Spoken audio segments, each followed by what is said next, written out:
Most people will die with their best self still locked inside them. Not because they lack talent. Not because life was unfair. But because somewhere along the way they made peace with being average, and they called it being realistic. Right now, as you're watching this, your brain is doing something it's done 10,000 times before. It's telling you that today isn't the day. That you're tired. That you'll start tomorrow or Monday, or after this one last thing you need to finish. And here's the part that should terrify you. You actually believe it every single time. That voice isn't your enemy. It's worse than an enemy. It's a liar wearing your own voice, whispering comfort disguised as wisdom. And until you learn to recognize it, it will run your entire life while you think you're the one in control. I didn't learn discipline in a classroom. I learned it on the floor, beaten down, out of breath, out of excuses, staring at a version of myself I was ashamed of. And in that moment, something cracked open. Not motivation, not inspiration, something colder and more permanent. A decision. You don't rise to the level of your goals. You fall to the level of your standards. Write that down if you have to, because most people spend their whole lives chasing dreams while their standards are still stuck in the mud. So let me ask you something uncomfortable.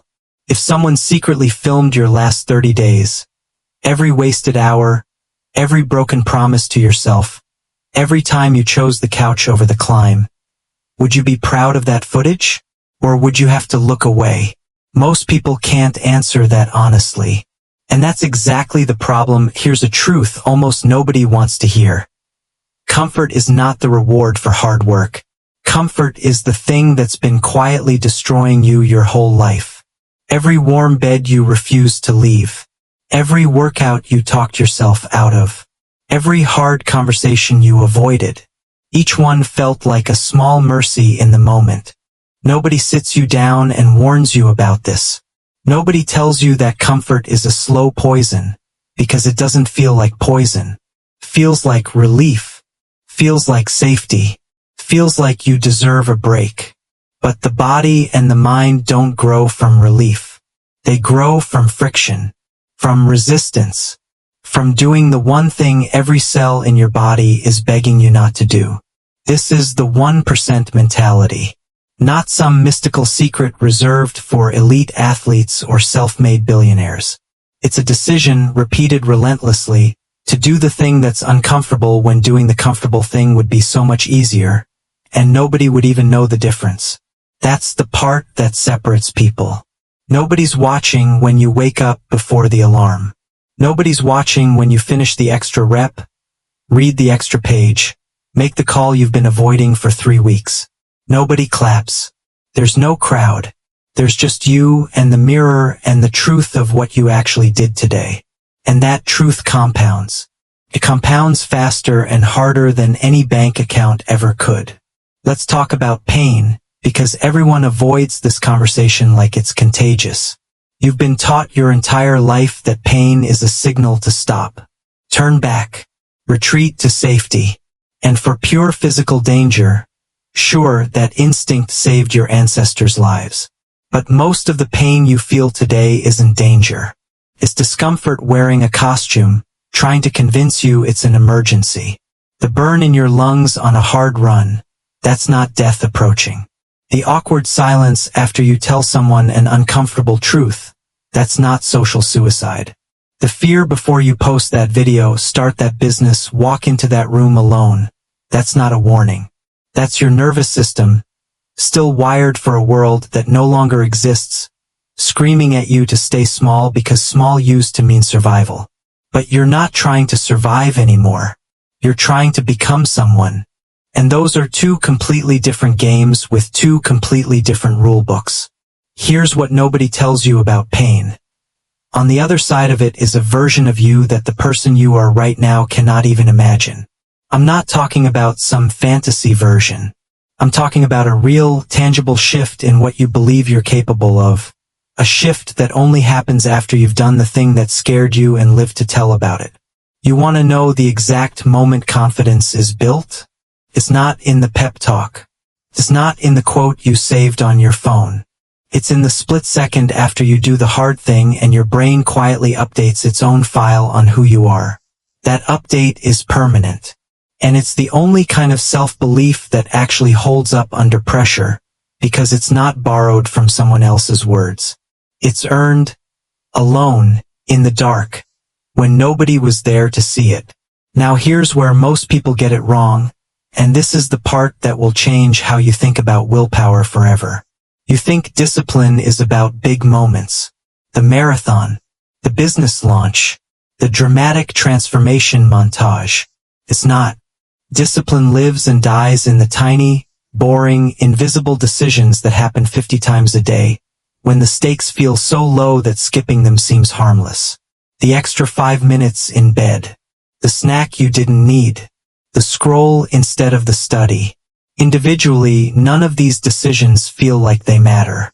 That's exactly why they're so dangerous. You're not one bad decision away from failure.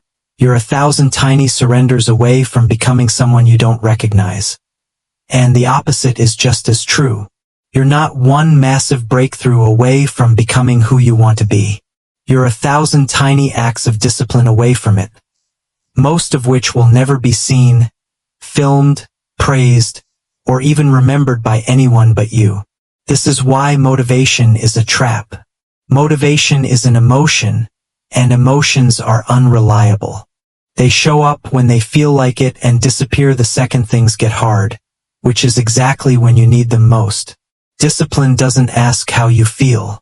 Discipline doesn't negotiate. Discipline shows up when motivation has packed its bags and left, and it does the work anyway. If you're waiting to feel ready, you will wait forever. Readiness is a myth sold to people who are looking for permission to stay comfortable a little longer. Let me tell you what accountability actually looks like, because most people have watered it down into something soft and forgivable. Real accountability isn't posting your goals online for likes. It isn't telling your friends so they'll check in on you. That's outsourcing your willpower to other people, and the second they stop watching, so do you. Real accountability is what you do when literally no one is watching and no one will ever find out. It's finishing the workout when you could easily lie about it later. It's telling yourself the truth about why you're really stuck. Not the polished, sympathetic version, but the raw, unflattering one. Most people are experts at building a case for their own excuses. They can explain in perfect detail why this week was different, why the circumstances were unfair, why it wasn't really their fault. And maybe, sometimes, it genuinely wasn't. But here's the brutal truth. The story you tell yourself about why you failed matters less than what you do the next morning. You don't need a perfect explanation. You need a next action. Stop auditioning for sympathy from yourself. You don't need it. What you need is to stand in front of the mirror, say exactly what you didn't do, and then go do it. Not tomorrow, not when you feel inspired, but in the next 60 minutes. Somewhere inside you, there's a version of yourself that has already given up on certain dreams. Quietly, without ceremony. You didn't announce it. You just stopped trying, and rebranded it as being at peace or focusing on what matters. Sometimes that's true growth. But sometimes, and you know the difference if you're honest, it's surrender wearing the mask of maturity. Ask yourself right now, which dreams have you quietly buried and called it wisdom? That question should sting a little. Good. That sting is information. It's telling you there's unfinished business between you and the life you actually wanted. The 1% mentality isn't about becoming a different person overnight. It's about becoming today 1% more disciplined than yesterday's version of you. 1% more honest. 1% more willing to sit in discomfort instead of running from it. That's it. That's the entire system. It sounds small because it is small. But small, repeated relentlessly, without permission, without applause, without anyone checking in on you. That's how every unshakable person you've ever admired was actually built. Not in one dramatic leap, but in thousands of unseen 1% decisions that nobody will ever put in a highlight reel. So here's what I want you to sit with. Somewhere out there is a version of you who never made excuses, who got up on the mornings that felt impossible, who had the hard conversation instead of avoiding it, who chose the harder right over the easier wrong, again and again until it wasn't even a choice anymore, it was just who they were. That person isn't a fantasy. That person is a possibility sitting inside you right now, waiting for you to stop negotiating with your own weakness. You don't need more information. You've watched enough videos, read enough quotes, saved enough motivational posts that are still sitting in a folder you never open. You already know what you need to do. You've known for a long time. The gap between where you are and where you want to be isn't a knowledge gap. It's a discipline gap. And no video, including this one, can close that gap for you. Only you can. So when this ends, don't reach for another video to feel inspired for another 5 minutes. Close this.